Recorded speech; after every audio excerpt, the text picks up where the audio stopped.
Chers amis, bonjour. Nous allons donc parler aujourd'hui de la raison pourquoi jeûne-t-on pour la destruction du temple. Il y a donc 4 jeûnes et essentiellement aussi le 17 Tammuz et le 9 Av, encadrés par les 3 semaines, donc qui encadrent les 3 semaines de deuil pour la destruction du temple. Tiré du Likouté Halachot, comme nous disait Rabbi Israël au dessert à Kadosh, le Likouté Halachot, ce sera les Sichot de Mashiach. Ce sont des choses extrêmement profondes. On n'a pas, bien sûr, le pouvoir de dire que nous comprenons ce qui est écrit, parce que ce sont des choses extrêmement profondes. Mais malgré tout, si on a une petite connaissance de la Torah de Rabbeinu, on a compris un tout petit peu de sa Torah, on peut essayer d'expliquer un petit peu d'après toute la Torah quelle est la Kavana, plus ou moins l'intention, donc, puisque le Likouté Halachot, c'est bien sûr des explications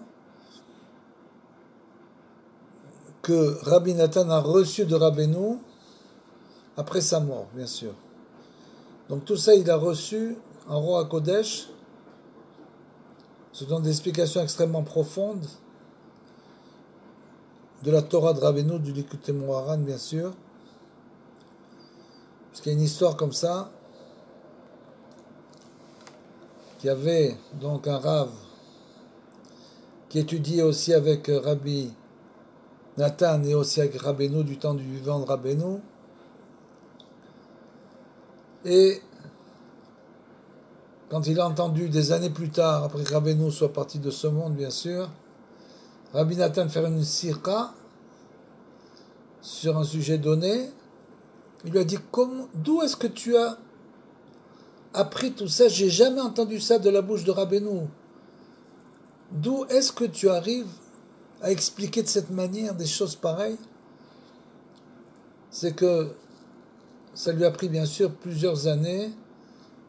Et Rabbi Nathan a écrit finalement ce Likouté Halachot magnifique, qui est en fait une explication profonde de la Torah de Rabbeinu.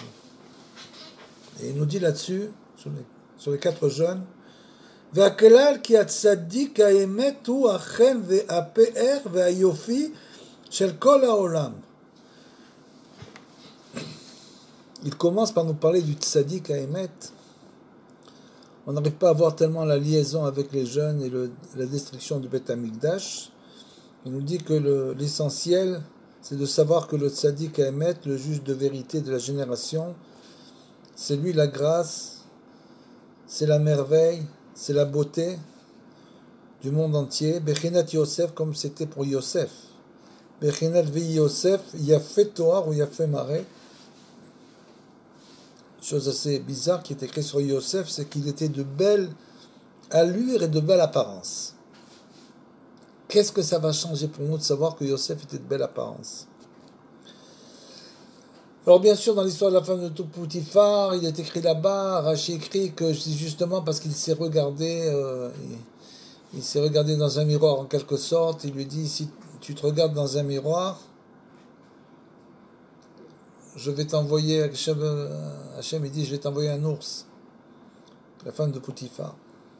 Mais malgré tout, Yefé Toar et Yefé Maré, sur Yosef Hatzadik, quel rapport y a-t-il entre ça? C'est justement pour nous montrer que le tzaddik de la génération, c'est lui, Achen, c'est lui la grâce, la beauté et la splendeur du monde. C'est lui qui vient nous dévoiler la Torah de Hachem dans la génération. C'est lui qui a reçu la Hashgacha, la providence divine. C'est l'intermédiaire de la providence divine en ce monde.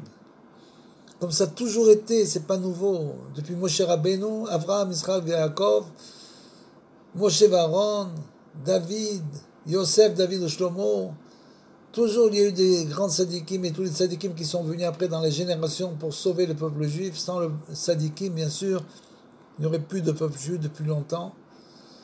Donc chaque fois Dans chaque génération, Hachem envoie des tzadikim, des petits, des moyens, et des très grands tzadikim qui, eux, embrassent une génération beaucoup plus vaste. Ce qu'on appelle le tzadik ador. Tzadik yesod olam, c'est la fondation, la pierre de fondation du monde. Le fondement du monde, c'est le tzadik yesod olam. Donc, c'est ce que c'était Yosef. Ve'al yado yecholim leistakel be'atzmo bechol amidot shebaim me'arba yesodot. Et grâce au tzadik, grâce à l'influence, à sa lumière, à la lumière que nous recevons du tzaddik, on peut regarder en nous-mêmes, on peut regarder nos 4 éléments de base, comme on a expliqué, qui sont les éléments de base du fondement du monde entier, qui sont bien sûr que tout a été créé avec ça, qui sont l'eau, le feu, l'air et la terre. Donc tout est créé entièrement avec ces 4 éléments, Arba Yesodot. Eru Oches Bahem, comment chacun d'entre nous équilibrons ces 4 éléments, comme on l'a expliqué déjà souvent, que chacun des éléments est lié à un trait de caractère, comme le feu par exemple qui peut être lié à la colère. Donc chacun des éléments est lié à un trait de caractère. Dès l'instant où l'homme endommage un trait de caractère, qui est souvent lié aussi aux passions naturellement, c'est-à-dire tombe dans le passionnel au niveau de ce trait de caractère, l'homme va endommager le fondement de son être, soit physique ou rouhani, c'est-à-dire spirituel, et va donc créer un dommage à son corps, bien sûr.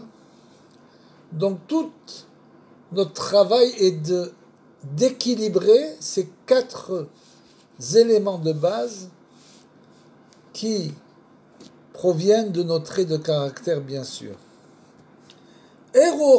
Comment l'homme arrive à équilibrer ces 4 fondements qui kol arba yesodot nimshachim miatzadik, parce qu'il faut savoir que nous recevons du tzaddik, c'est lui qui nous aide à la réparation. C'est ça qu'on appelle la réparation du tzaddik.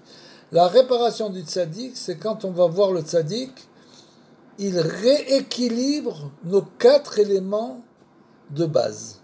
C'est ça qu'il fait. Donc dès l'instant où on ressent un équilibre, automatiquement le corps se rééquilibre et la maladie disparaît. Et bien sûr l'âme peut commencer à se dévoiler. Parce que tant que ces fondements sont totalement déséquilibrés, par exemple comme une personne coléreuse, il est clair que quelqu'un qui n'est coléreux ne peut pas du tout s'approcher de la Kedusha. C'est impossible.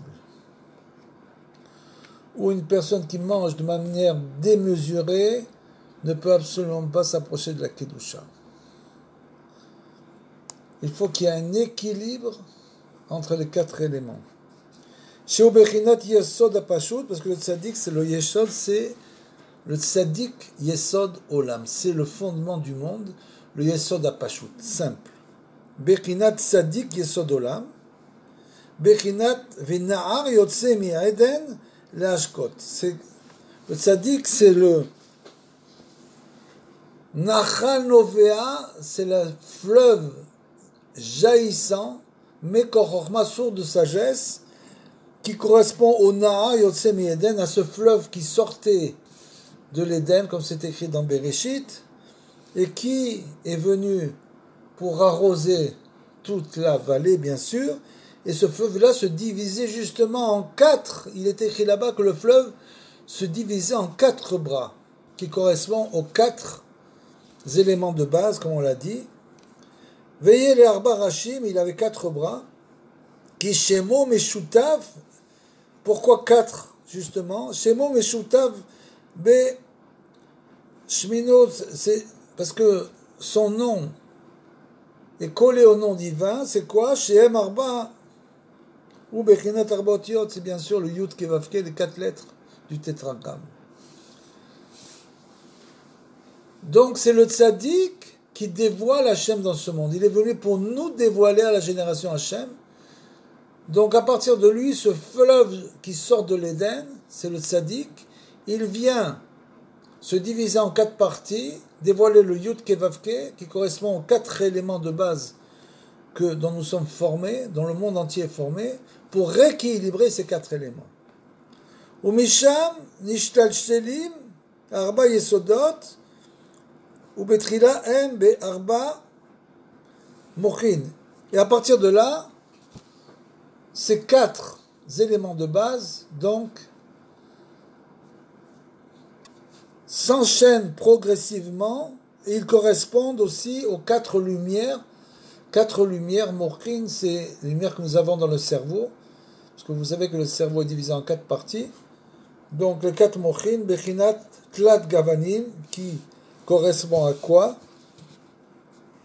Des Eina, ça veut dire 3 couleurs qu'on retrouve dans l'œil, ou Bataïn et la pupille. Donc là-bas aussi, il y a 4 couleurs.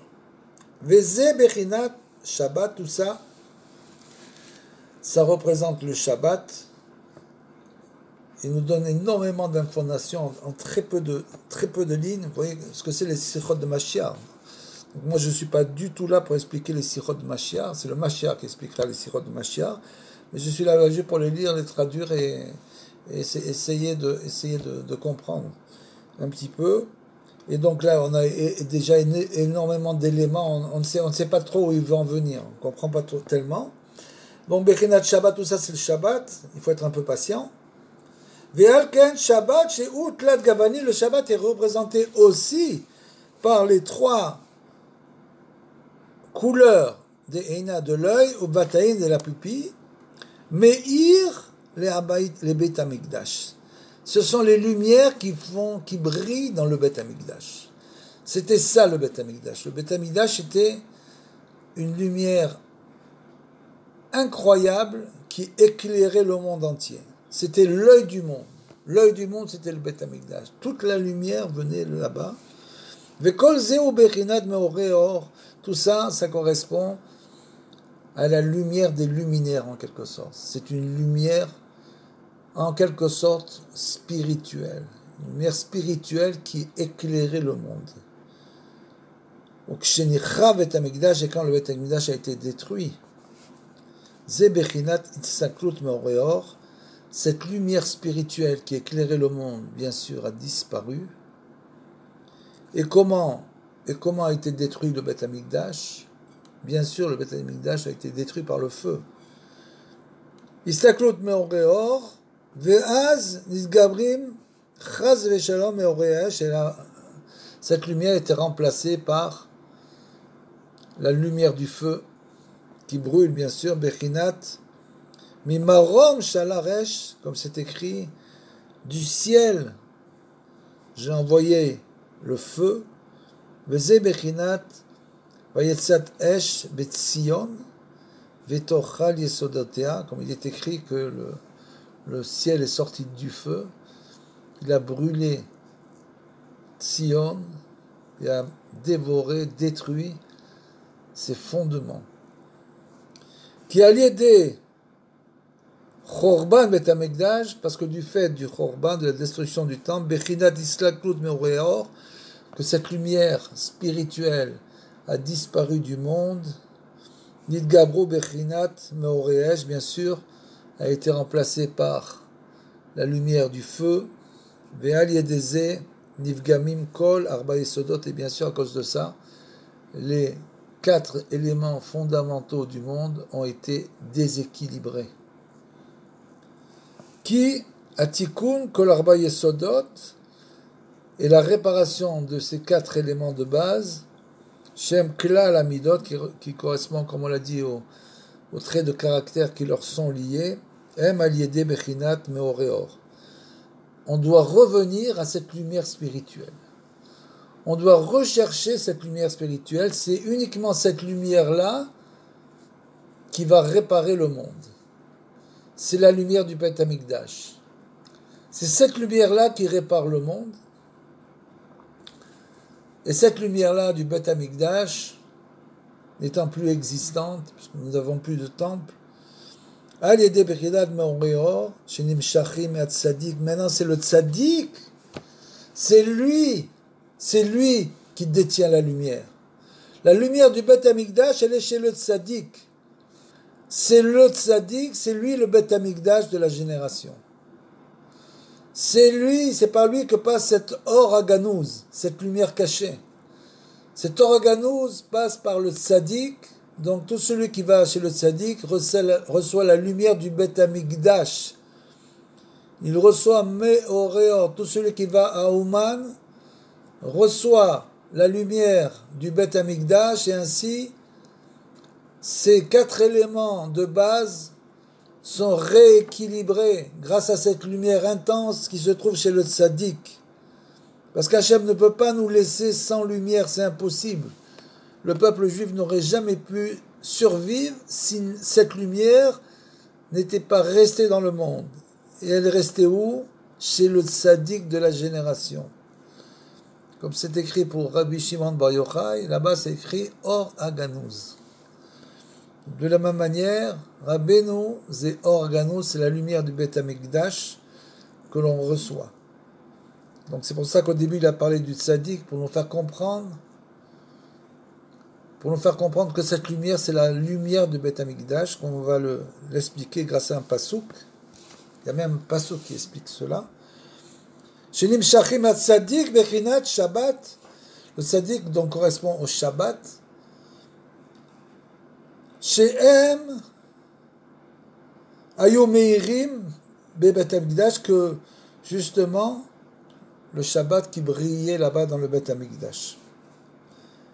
Et c'est pour ça qu'il est écrit Ve'alken caché silukam shel tzadikim yoter mi chorban Beth Amikdash. C'est pour ça qu'il est écrit dans le Midrash que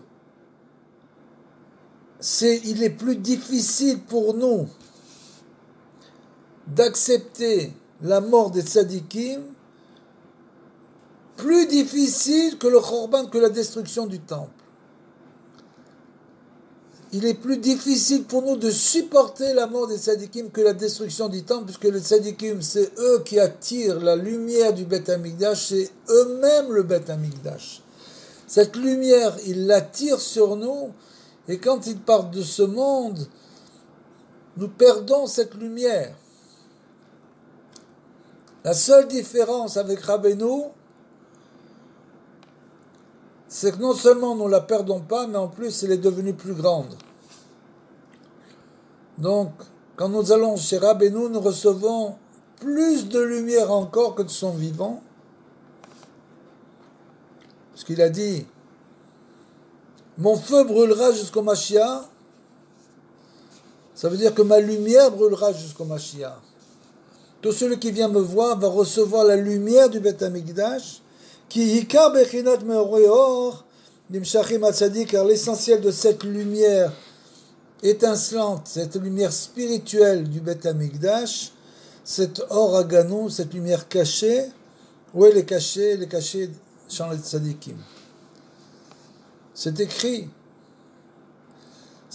dans Bereshit, là-bas, comme on en a parlé déjà souvent, la lumière avant la création des luminaires, c'était la or aganouz. Et Rashi nous dit que cette lumière où elle est cachée, les tzadikim l'atid lavo. Et l'atid lavo, c'est-à-dire pour les tzadikim dans les temps futurs c'est aujourd'hui.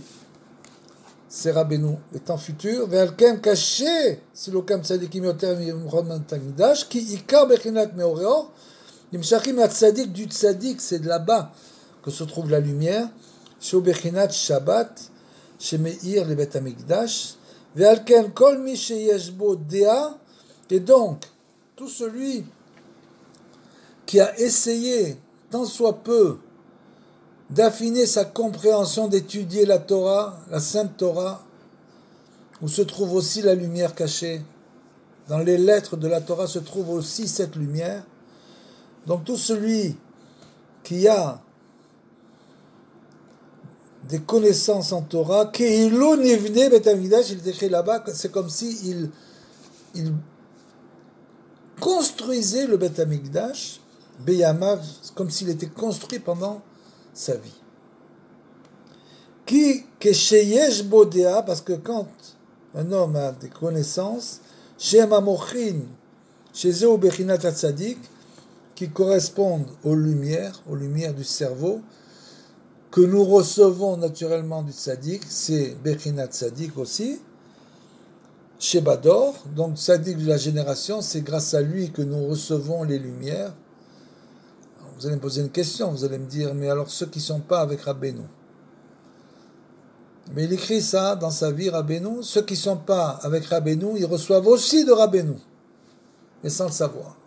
Toute la lumière, cette lumière organose, passe automatiquement par le tzaddik Ador, par Rabbeinu. Shem Amochim, chez Zebechinat Tzadik, chez Bador, chez Zochre, la Da'at, ou Mochin, chez Em Bechinat Meoreor, qui a lui a mérité donc d'attirer cette grande lumière du Bet Hamikdash, cette lumière spirituelle dans le monde. Au Bevada, Nirshav Kiilu Nivne Bet Hamikdash Beyamav, et bien sûr celui, c'est pour ça qu'il est écrit que celui qui se lie à la connaissance, bien sûr, de la génération donc du tzaddik, celui-là c'est comme s'il avait construit le Bet Hamikdash pendant sa vie, qui ikar binyan vekium à Bet Hamikdash ou al yedé adaat, parce que l'essentiel de la construction du temple se fait bien sûr grâce à la connaissance, ou mochin shem bechinat meoreor, qui correspond à cette lumière,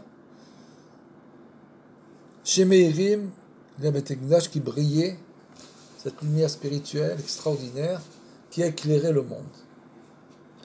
Comme il est écrit que nous devons être le phare des nations. C'est ça, c'est le Bet Hamikdash. Le Bet Hamikdash, c'est le phare des nations, c'est le phare du monde. Bien sûr, l'élément essentiel étant le tzaddik Ador, comme ça s'est passé exactement, il n'y a rien de nouveau sous le soleil, comme dit Shlomo Ameler, comme ça s'est passé du temps de Shlomo Ameler. Shlomo Ameler était le tzaddik Ador, c'était le phare des nations, et il a construit le Bet Hamikdash. Mais le monde entier venait voir qui? Venait voir Shlomo Ameler, le tzaddik Ador. C'est ça les 4 jeunes. Shesrechim les itanot al chorban Bet Hamikdash qu'on doit faire pour la destruction du temple. Sheo bechinat itzlaklut meoreor, puisque on jeûne pourquoi? Parce que cette lumière spirituelle du Bet Hamikdash est disparue. Ki ikar achila, parce que le fait de jeûner, c'est que l'essentiel de la nourriture, le fait de se nourrir, bekedusha, dans la sainteté, ou al yedé bechinat meoreor.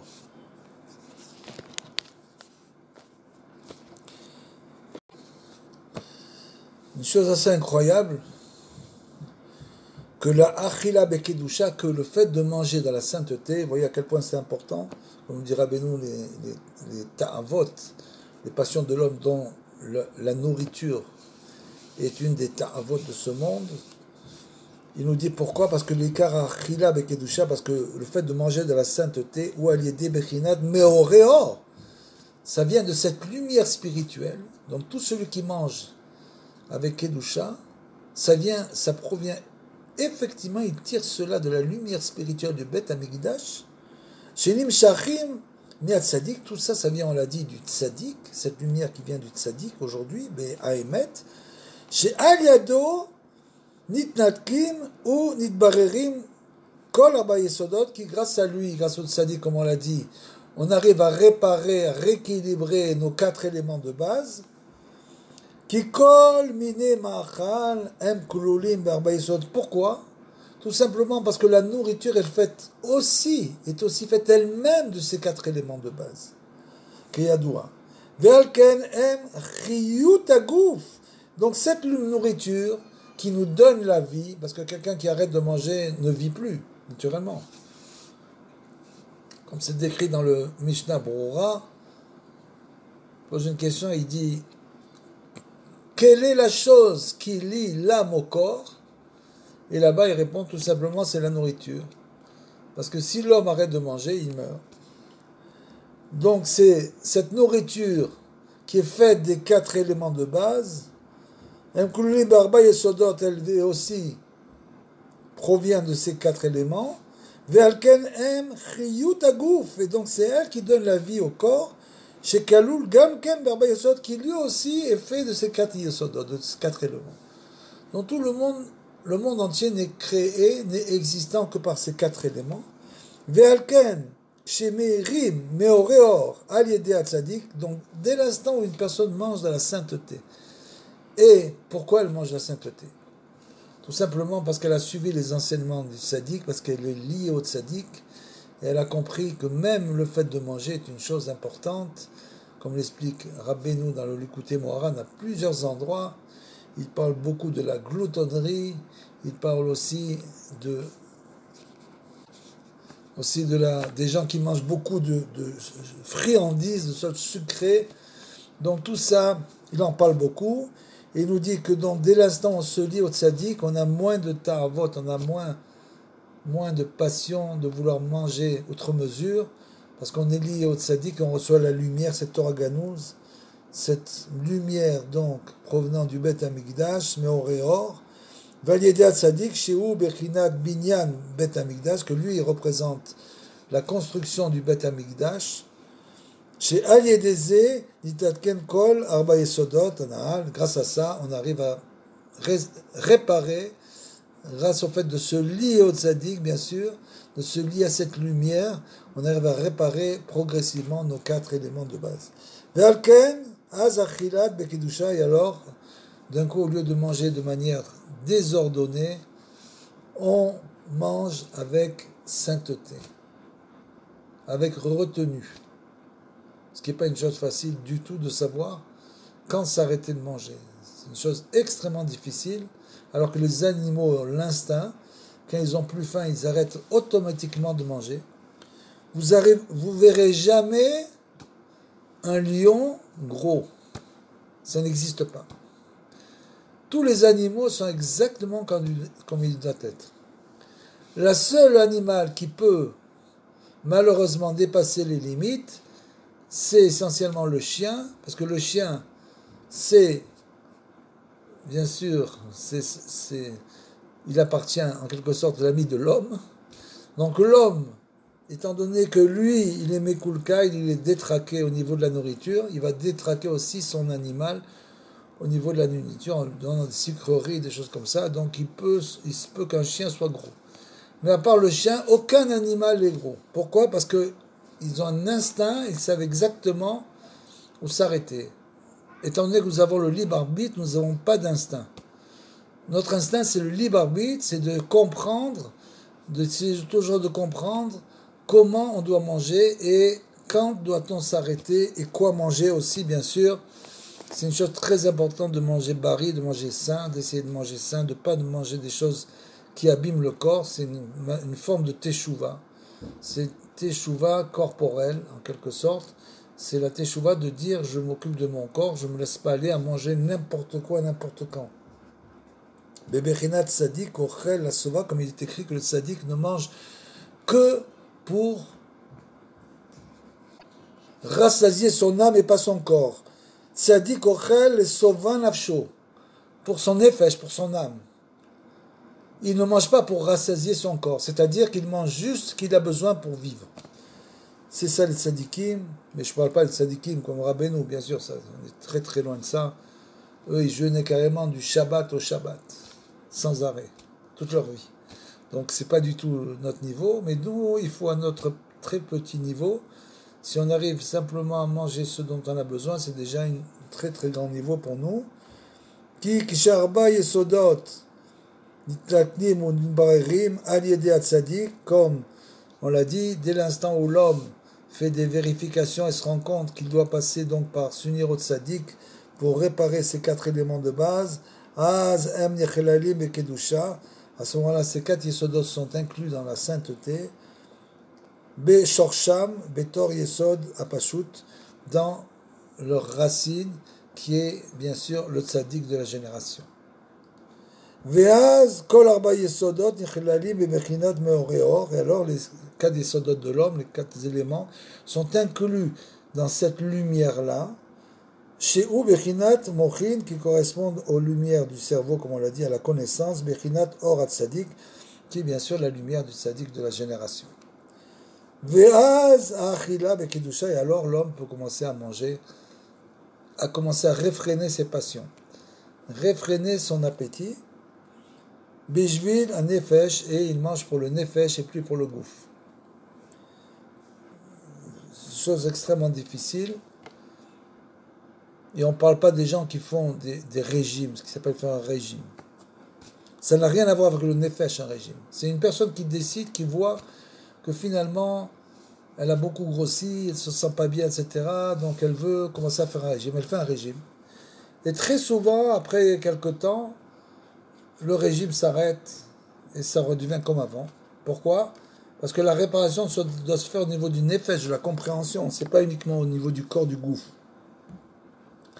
Donc il faut prendre l'habitude de manger toujours de manière saine. Il n'y a pas de régime. C'est une habitude permanente de ne pas manger outre mesure, qui a nefesh, i bechinat amochin, bechinat meoreor, parce que bien sûr l'âme c'est une lumière, c'est ça, c'est la lumière spirituelle, bechinat venishmat shadai tavinam, ve'agouf ou bechinat meoresh. Et par contre le corps, c'est l'inverse, le corps c'est la lumière du feu, qui esh ou arishon, l'herba yesodot, parce que le feu c'est bien sûr le premier des 4 éléments de base. Vekol ata'avot bagouf kulam ba'im miesh vechamimut agouf, et toutes les ta'avot, toutes les passions corporelles viennent bien sûr du feu. Pourquoi ? De l'échauffement du corps. C'est donc le feu qui prend le dessus, qui échauffe le corps jusqu'à ce que l'homme tombe dans des passions pareilles. Chez Misham kol ata'avot, et de là-bas viennent toutes les ta'avot, toutes les passions de l'homme. Venimsa sheikar tikun achila bekedusha al yede atzadik aemet she'al yado nitnalkim kol arba yesodot, comme on l'a dit, on peut réparer ses passions uniquement en se liant au tzadik aemet. Il est impossible de réparer quelqu'un qui est tombé dans où il est tombé, de réparer ses passions sans se lier au tzadik de la génération. C'est impossible. Simplement, celui qui avait déjà atteint un niveau de réparation, il restera à son niveau de réparation. Et même s'il étudie la Torah du matin au soir, ça ne va pas réparer ses passions. Il va simplement mettre des couches de Torah sur ses passions, et un jour ou l'autre, elles vont ressortir à la surface. Donc le seul moyen, c'est les tikkunim de Rabbeinu, les réparations. C'est la seule chose qui nous permet de réparer nos passions dans ce monde. Parce que, comme on l'a dit, même les livres de Moussar, c'est au niveau intellectuel. Ça ne passe pas dans le cœur. On peut étudier du matin au soir les livres de Moussar, ça tient le temps que ça tient et ça revient tout de suite. Pourquoi ? Parce que ce n'est pas passé dans le cœur. Donc, dès l'instant où on veut que ça passe dans le cœur, il faut aller au cœur des tzadikim, le tzadik de la génération. C'est lui qui vient nous dévoiler, nous aider en fonction de chaque génération à réparer selon le niveau de la génération. Et bien sûr, comme dans chaque génération, nous sommes à la fin du tikkun, comme on l'a dit, et c'est une génération, on le voit, nous sommes tombés très bas, sans yéhouch, sans désespoir. C'est simplement de regarder la réalité en face. Nous avons donc besoin du plus grand tzaddik qui vient avec des réparations qui n'ont jamais existé auparavant, des réparations qui peuvent vraiment nous réparer. Donc, Al-Yedé Tzadik Haemet, Al-Yedé Nitkaten Arba Yesodot, c'est grâce à lui qu'on peut réparer ces 4 éléments. Venichilalim Beshorsham, et on peut les inclure dans leurs racines, Bebechinad Meoreor, qui correspond à cette lumière spirituelle. Se séparer du Meoré Esh, qui correspond bien sûr aux passions du corps, corporel. Bechinat Mochin, c'est donc ces lumières spirituelles. Les mochines, ce sont des lumières, c'est la connaissance spirituelle en quelque sorte. Ve'az ha'achila bishvil haneshama, et donc après on ne mange plus pour nourrir son corps sans arrêt, mais pour son âme. She'i gamken bechinat hamochin bechinat meoreor, qui correspond aussi à cette lumière. Veze bechinat tzadik ochel la sova, comme on l'a dit. On doit prendre l'exemple du tzaddik, bien sûr, c'est quand on se colle à lui, on reçoit un petit peu de ça, cette lumière-là, ce qui s'appelle, au niveau de la nourriture, ça s'appelle tzaddik ochel la sova nasho. C'est-à-dire qu'on reçoit cette lumière-là qui te dit que le tzaddik, il mange pour nourrir son âme et pas son corps. Ve'alken, kol ha'ashpaot, ve'kol ha'shivi nimshach azva'a, nishachim me'atzadik, et donc toutes les influences et tout le fait que nous sommes rassasiés, puisque finalement quand on mange on veut être rassasié, donc où est-ce qu'on peut trouver cela? Comment savoir comment s'arrêter? C'est simplement se lier en tzaddik adore. À ce moment-là on reçoit en quelque sorte des lumières qui t'influencent dans le sens de manger pour nourrir ton âme, donc tu es rassasié d'une autre manière. Nimsha mer tzaddik adore, tout ça vient du juge de la génération, Bechinat Yosef, comme c'est écrit. Il n'y a rien de nouveau. Tout ce qu'on vous dit, même si ça vous paraît un peu lourd, de répéter sans arrêt le tzaddik adore, etc. Comme quelqu'un me disait, mais tu parles jamais d'Hachem Yitbarach. Parce que justement, Hachem Yitbarach, on le comprend à travers le tzaddik adore. C'est comme ça quand on fait des bodhidoutes, on prie. On peut prier le tzaddik aussi. Le tzaddik nous répond. Et on prie Hachem Yitbarach. Pourquoi? Parce qu'on comprend Hachem Yitbarach grâce au tzaddik. Celui qui se lie au tzaddik, il a une plus grande foi, beaucoup plus grande Hachem Yitbarach, que celui qui n'est pas lié au tzaddik. C'est clair, c'est très clair ça. Il a une foi beaucoup plus grande, parce qu'il est lié au tzaddik, il a suivi les enseignements du tzaddik et les réparations du tzaddik. L'autre, il a enfoui complètement dans ses passions, et il s'imagine, il se prend pour un kabbaliste. Comme nous dit Rabbeinu. Il y a beaucoup d'histoires comme ça de Rabbeinu, des kabbalistes qui sont venus le voir, en parlant d'un langage très huppé dans le sens de la Kabbalah. Et quand il avait fini sa sira, Rabbeinu le regarde et lui dit, comment une personne aussi gasse, aussi, c'est pas médiocre, gasse, c'est vraiment, donc ça veut dire trivial, une personne triviale comme toi peut parler avec un langage aussi élevé. Tu n'as pas commencé, tu n'as pas fait la réparation de ta voix, de tes passions.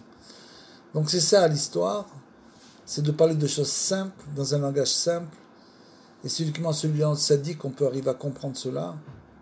Comme c'est déjà écrit, c'est pas nouveau, Bechinat Yosef, comme c'est écrit pour Yosef. Chez Bechinat Nahar, Yotse mi Eden. Yosef était justement ce fleuve qui sortait de l'Éden, les Ashkot qui vient pour arroser la terre.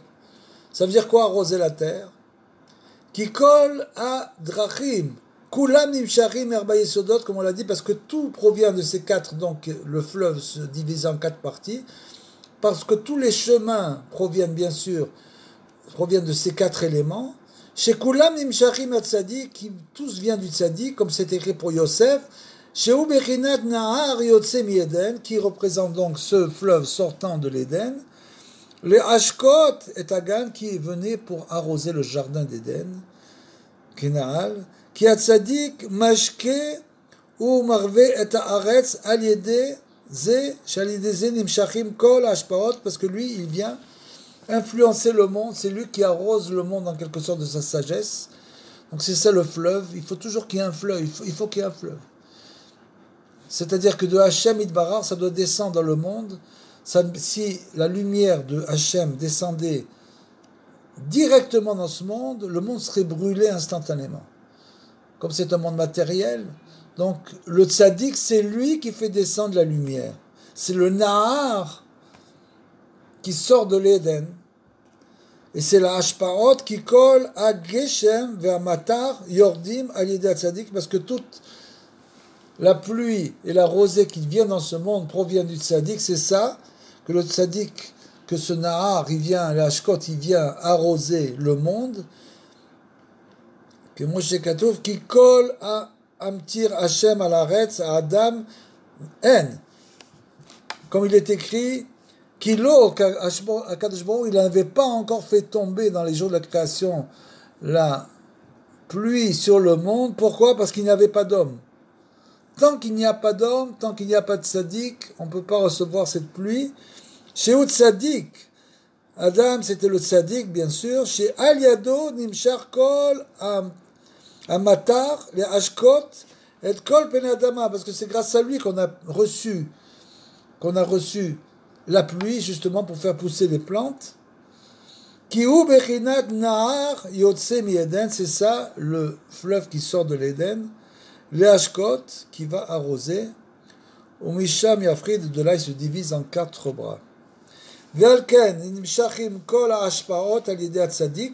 Et donc, toutes les influences de ce monde, qu'elles soient matérielles ou spirituelles, proviennent du tzaddik. Bebechinat, vekalkel Yosef et aviv ve'et achiv, comme c'est écrit pour Yosef, tout simplement. Que Yosef, il est écrit qu'il a donné de la nourriture, c'est lui qui a nourri son père et ses frères. Bechinat, vekol haaretz ba'u mitzrayima, El Yosef, Lishbor, Ochel. Comme il est écrit là-bas, que le monde entier venait chez Yosef pour recevoir leur nourriture. C'est ça le tzaddik, le Nahar qui est de l'Éden. C'est celui qui nourrit le monde entier. C'est Yosef HaTzadik qui non seulement a nourri son père et ses frères, mais a nourri le monde entier. Comme du temps de Shlomo HaMelech, que le monde entier venait voir Shlomo HaMelech pour écouter sa connaissance, le nourrir, c'est aussi le nourrir de sa connaissance, de sa lumière. La lumière du Beth Amikdash, qui Yosef ou Hashalit, parce que c'est lui qui est le grand dirigeant de la génération, Yosef Hashalit, ou Amashbir, c'est lui qui va nourrir le monde entier. Donc celui qui est le Shalit, celui qui dirige la génération, le Tzaddik Ador, c'est lui qui donne la nourriture aussi au monde entier. Ki Yosef ou Hashalit, chez ou Tzadik Ador, chez Mimeno Nimshachim Kol Arba Yesodot, c'est de lui que vient la réparation donc des 4 éléments de base. Chez où à Rosh Baït, c'est donc la tête de la maison d'Israël, Rosh Baït.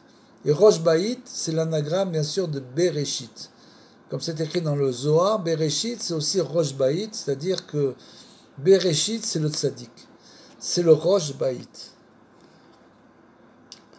Shehu Nahar Yotse Mi Eden, Ashkot et Arba Yesodot, et Gav, donc et à Eden, donc c'est de là qu'on tire que Yosef était bien sûr ce fleuve jaillissant qui sortait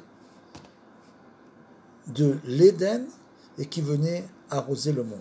Shehu Amashbir, Ki Mimeno Nimshachim Kol a Jveot Vekol à Ashparot, parce que de lui que le monde est rassasié. C'est lui qui reçoit sa nourriture, c'est lui qui donne la nourriture au monde, que ce soit la nourriture matérielle ou la nourriture spirituelle. Chez Kulam Klulim Berba Yesodot, que tout est, comme on l'a expliqué, provient de ces 4 éléments de base, Shenim Shachim et Atzadik Anahal, qui sont aussi une émanation, bien sûr, du tzaddik de la génération. Et donc finalement, chez Nistaklu Meoreor Aliade Chorban Batamikdash, quand cette lumière spirituelle a disparu du monde lors de la destruction des temples, cacher les Chol Bekidusha, ça nous est très difficile, devenu très difficile de manger dans la sainteté, extrêmement difficile, parce qu'on n'a plus cette lumière, bien qu'elle soit chez le tzaddik, bien sûr, mais on n'a plus le Beth Amikdash. Kiaz, Midgabrim, Arba Yesodot, Begashviut, parce que bien sûr, se sont renforcés énormément les 4 éléments matériels, et plus au niveau spirituel. Shem Bechinat Meoreesh, qui correspond à la lumière du feu qui brûle, bien sûr, Kenaal, le feu des passions. Mais Achar Shenistaklu Meoreor, du fait qu'a disparu cette lumière spirituelle, Kenaal, Ve'alken Srechim Leitanot, et c'est pour ça qu'on doit jeûner. Pourquoi on jeûne? Srechim Leitanot, Arbat Somod, les 4 jeûnes, Kedei Lachniya Arba Yesodot, pour justement essayer de rabaisser ces 4 éléments de base, comme on l'a dit, qui sont tombés dans la gashmiyut, dans la matérialité, ve'az yecholim liskot al yedei ata'anit sheyarzeru ve'yeru bechinat meoreor, et grâce au ta'anit, le fait d'arrêter de manger justement, on fait en quelque sorte une réparation, comme on l'a expliqué, une réparation de la manière de se nourrir. Quand on ne mange pas, on jeûne, on se rapproche plus de la achila bekedusha, c'est-à-dire le fait de manger dans la sainteté, bien qu'on ne mange pas, c'est ça. Moreor, chez M amochin, qui correspond aux lumières de la connaissance, qui aliédé à Tanit, nizon à moar, trila, parce que quelqu'un qui jeûne, il faut savoir que en premier, c'est plus le gouffre qui va se nourrir, puisque le gouffre ne mange plus, le corps ne mange plus, mais c'est le moar. C'est en premier, donc, pendant le Tanit, c'est le cerveau qui se nourrit en premier. Au mitgaber à moar, à la gouffre, et alors à ce moment-là, qu'est-ce qui se passe? Il se passe simplement que le fait de jeûner, le cerveau prend le dessus sur le corps, parce que le corps est affaibli. Pendant le jeûne, le corps est affaibli, donc les ta'avot disparaissent progressivement, naturellement. Donc c'est un grand tikkun de jeûner. Ve'az, mitgabrim, bechinad moreor, et à ce moment-là, on peut, pendant le jeûne, pendant cet état-là, recevoir en quelque sorte de la lumière, de cette lumière du Beth Amikdash, moreor, al bechinad moreor, qui prend le dessus justement sur la lumière du feu. Et c'est donc cette lumière qui nous éclaire pendant le jeûne, et puisque le jeûne, c'est on fait un jeûne pour faire teshuva naturellement, c'est la lumière de la teshuva, et à ce moment-là, ça peut nous aider pendant ce laps de temps où le corps ne prend plus le dessus sur l'âme, ça peut nous aider effectivement à nous élever à ce niveau.